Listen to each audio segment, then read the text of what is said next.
Hello Chassos, welcome to another video where we are going to be talking about a topic that, the title says I was wrong, but as we all know, I'm the genius voice of a generation who's never wrong, but I do have some thoughts that have changed from how I thought about them in Leviathan. This is the Hammerhead. My favorite model in all of Tau, almost unequivocally. Now, just as a note, because it's going to come up during the video, you would have noticed there's something sort of sticking out of my shirt. As a result of the work stuff that's going on and all of the shit that they've done to me, I had a couple of cardiac episodes. We're investigating, but I basically have a heart monitor strapped to my chest at the moment so the doctor can see what's happening to me over a 24-hour period. So, yeah. But enough about me potentially dying. Let's talk about your opponent dying.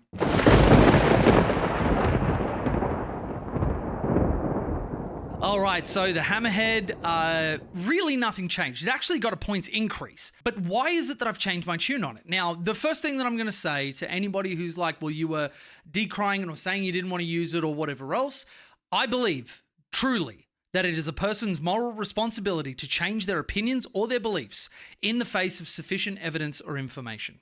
And that is exactly what's happened here. I was taking tiger sharks, and if you haven't seen the stream, I'll put up a little doobie here.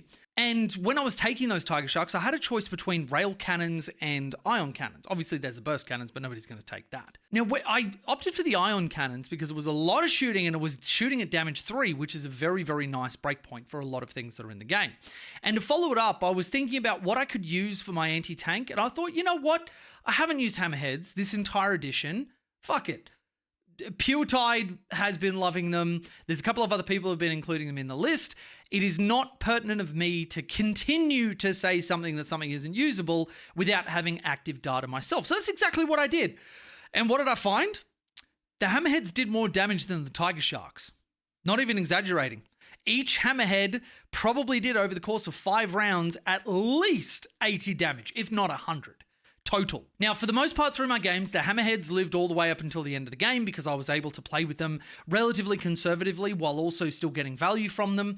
And really, when we're talking about the skyray versus Hammerhead argument, and of course I'll talk about the broadsides after that because those are really the 3 that compete within the same slot, I'm going to talk about why the Hammerhead, I believe, in Pariah Nexus pulls ahead. The first thing that I need to talk about, and you cannot ignore this, is the shift in the meta around Tau. You could change nothing about Tau and have all of the other armies get balance updates and things become better or worse or whatever else.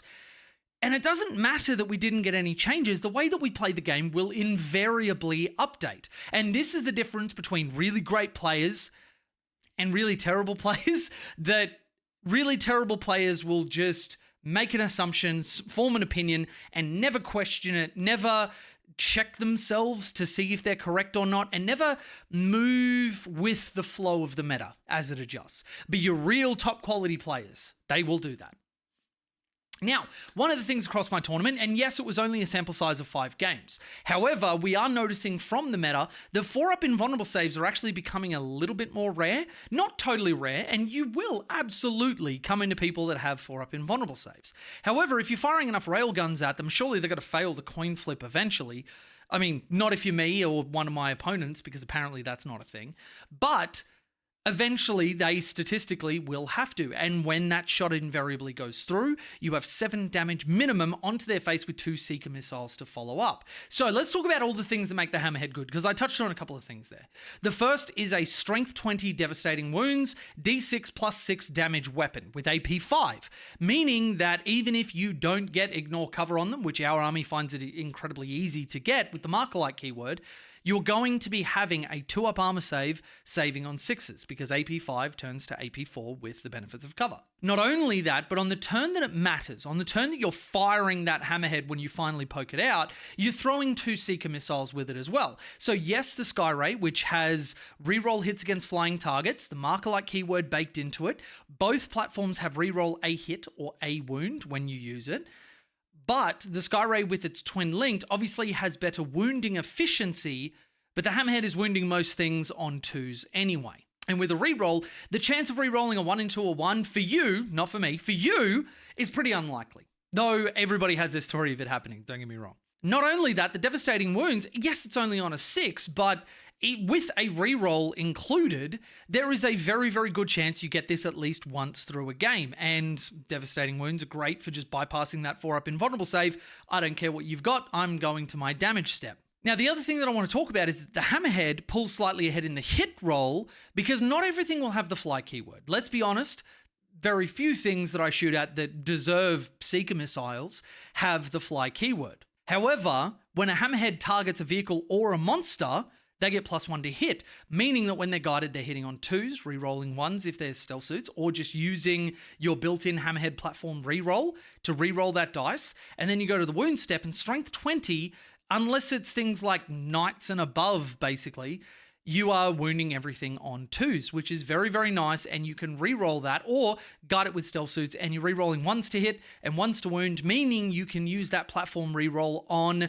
let's say, its accelerator burst cannon if you take those, which I definitely did. I love having AP on my guns. Now, so when you're comparing the Skyray to the Hammerhead, there are a lot of big upsides on both of these platforms. And I don't actually think that it's a thing where you're taking one over the other because one is just strictly better. I think there are reasons to take both. And that actually feels really good from a list building perspective. And as a high-level player, going into a tournament trying to solve certain problems, the more tools you have access to, the better it is. Can you imagine how boring it would be if we took like the same 5 units over and over again for like a year or more? Like, that would be terrible. I would hate that. I love when I get a chance to be wrong. Now, the Broadside battlesuit is something to consider. Obviously, the big elephant in the room is that they have a 5-inch move as opposed to the Hammerhead and the Skyray's 10-inch move, which is very, very relevant for getting your weapons in position. However, a slow profile like this with a 2-up armor save, a good toughness value, means that a lot of the stuff that they can shoot back at you, if it's shooting at the Broadsides and not at your Hammerheads, not at your Devilfish, which are transporting breaches, not at your Crisis Suit teams, that can sometimes be a little bit of a win. And if they don't move and they're covering a fire lane, they get that heavy bonus to also be able to hit on 2s. Now, the thing here is that you've got double the shots, but you're at strength 12, which means against a lot of the targets you're going to be shooting at, you're wounding on 3s with devastating wounds. But when you're shooting at some of the big knights, which are T12 or other equivalent models from other armies, you're wounding on 4s, which obviously isn't as great, and the Broadsides don't have any rerolls baked in. Having said that, double the number of shots and being able to, when you're at the points bracket that you're competing with a Hammerhead, usually you've got 2 Broadside battlesuits for a little bit of extra points. And that means that you've got 4 shots with the railguns, you've got a Seeker missile each if you decide to take that, and then you've also got something like a weapon support system to ignore any or all hit modifiers, which can be extremely powerful, especially with some of the armies in the game that are doing quite well. There is a lot of stealth. Having said that, I don't think that all of these choices are mutually exclusive, as I was saying before. And actually, stick around to the end of the video where I'm going to give you a Mechanized Tau list, which I believe is extremely competitive and will be a fun shake-up for how you might play the game. So when I look at the Hammerhead with the reduction in the number of 4-up invulnerable saves that are everywhere, the minimum damage against the AdMech player that I went up against in my round 2, the chickens that they've got, the Ballistari or the Dragoons, they're 7 wounds, which means that if a Hammerhead shot goes through, that AdMech player just lifts a model straight up, which is really, really powerful. And all of this culminates into the railgun being an excellent compensating piece for taking something like the Tiger Sharks with the ion cannons. Speaking of ions, the Hammerhead ion gun is actually very, very good as well. I think this is probably the reason why the Hammerhead copped a little bit of a points increase, because we saw this across Kroot, across Cao Yon and Montcar, that the highest level players were taking ion cannons because it gave you that same reason I took it on the Tiger Shark, that dedicated damage 3 shooting on a platform that if you're doing D6 plus 3 shots, and even if you're shooting it into a vehicle and you're wounding on 5s, you're re-rolling one of those dice, use a stealth suit and you're re-rolling 1s, and even just a couple of 5s going through, if they fail 2 of those, that's 6 damage. That's actually nothing to sneeze at. But having the blast keyword on it and damage 3 means you can also shoot it into Terminators and have a really, really good time. And this is where I've been saying to people, if I were to take a Tiger Shark out of my double Tiger Shark list, and I do think that the best way to play the Tiger Sharks is actually with 1. I think 2 is a little much.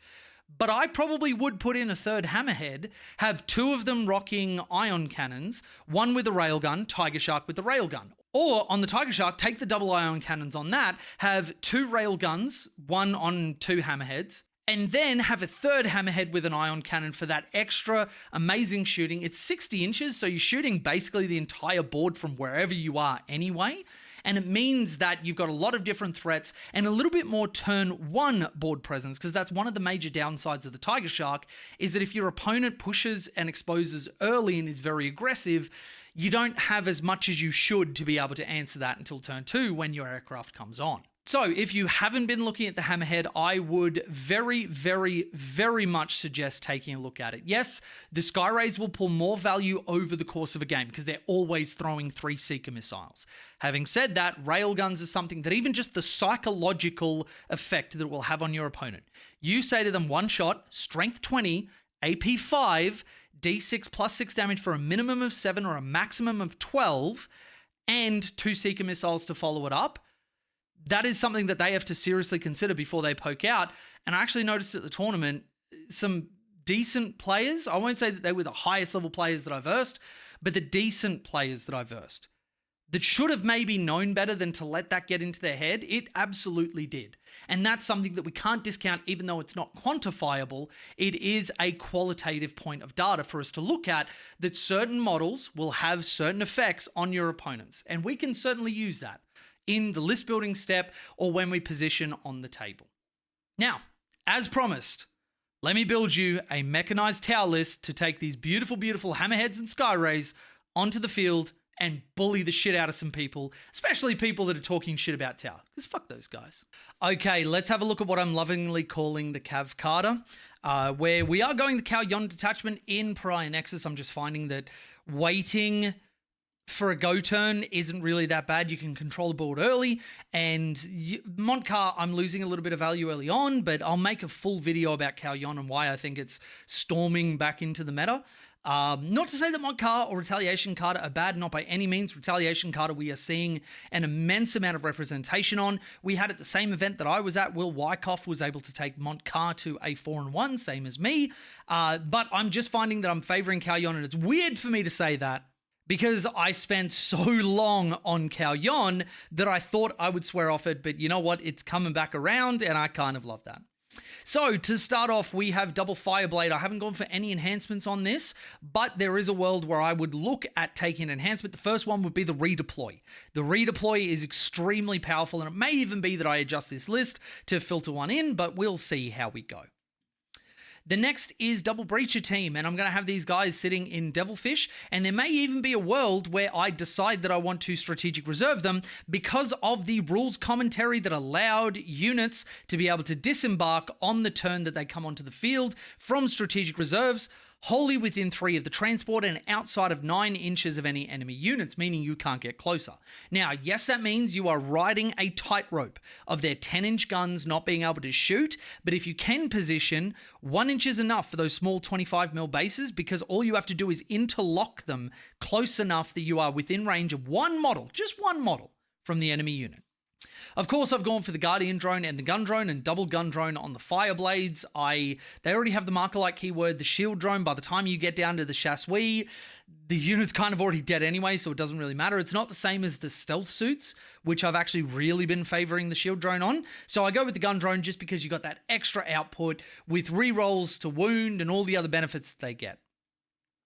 I've then opted for double Pathfinder Team. Again, double Gun Drone, Recon Drone, and semi-automatic grenade launcher on the Chassis. 3 ion rifles because I've been valuing that extra output. That is not to say by any means that the rail rifles are a mistake. This is just a choice that I've made. And if you want that strength 10, AP4, 3 damage shots, absolutely go for it. Just firing 9 shots overall feels better than firing those 3 and hoping that they hit, especially if you're on 5s and you can't get any sort of guiding or you can't coordinate to engage on them. Then we've opted for triple stealth battle suits. This double Pathfinder triple stealth suit has kind of become a core of a lot of the lists that I've been running. Guiding is 100% a problem, and I hate the mechanic. I hate that GW have put us in this position, and guiding is actually making me fall out of love with Tau a little bit. But if this is the way it's going to be, I'm going to lean into it and have good damage and ignore cover for my high damage units. Burst cannons on 2 of them, a fusion blaster on the other one, on the Shazvra, battlesuit support system so that he can fall back and shoot. Now, one thing that I do want to note, if it comes up in your games, notice that it says the bearer's unit is eligible to shoot in a turn in which it fell back, but when doing so, only models equipped with this war gear can make ranged attacks. That means that nobody can argue that your unit is not eligible to shoot when it falls back, for whatever that might come up. Now, yes, there's been a change from Leviathan where you can't do actions even if you're eligible to shoot, because it's based on not having advance, not having fallen back, not being OC0, all that sort of stuff. But just in case that comes up, the leader can shoot, the other two can't, but the unit itself is eligible to shoot.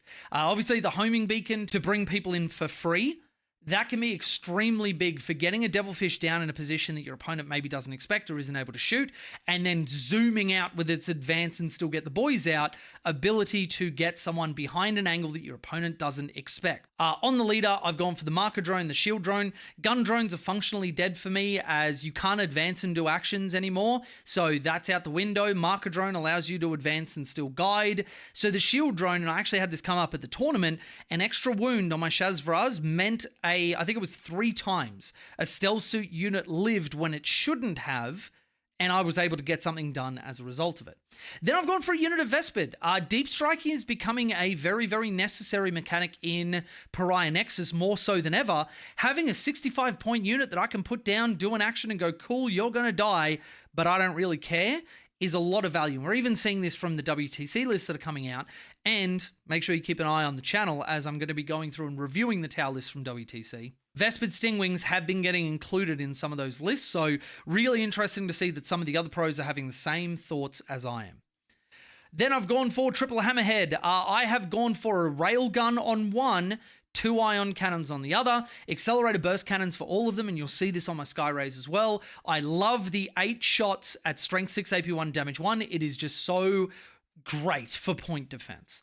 3 piranhas because it gives me scout moves, it gives me board control, it gives me disruption, it gives me 6 extra seeker missiles, and 3 Melter 4 fusion guns. Yes, you heard that correctly, Melter 4. And given that they can go 23 inches in the first turn, that's pretty nice. That's honestly pretty nice. And scout moves also allow us to play the get out of our deployment zone game that we're going to have to with this many devilfish slash skyray slash hammerhead bodies. Triple skyray, I've already sung their praises. Accelerated burst cannons, no other choices you can make on them. Obviously, you could go the SMS if you want to, but I'm not favoring any of the indirect.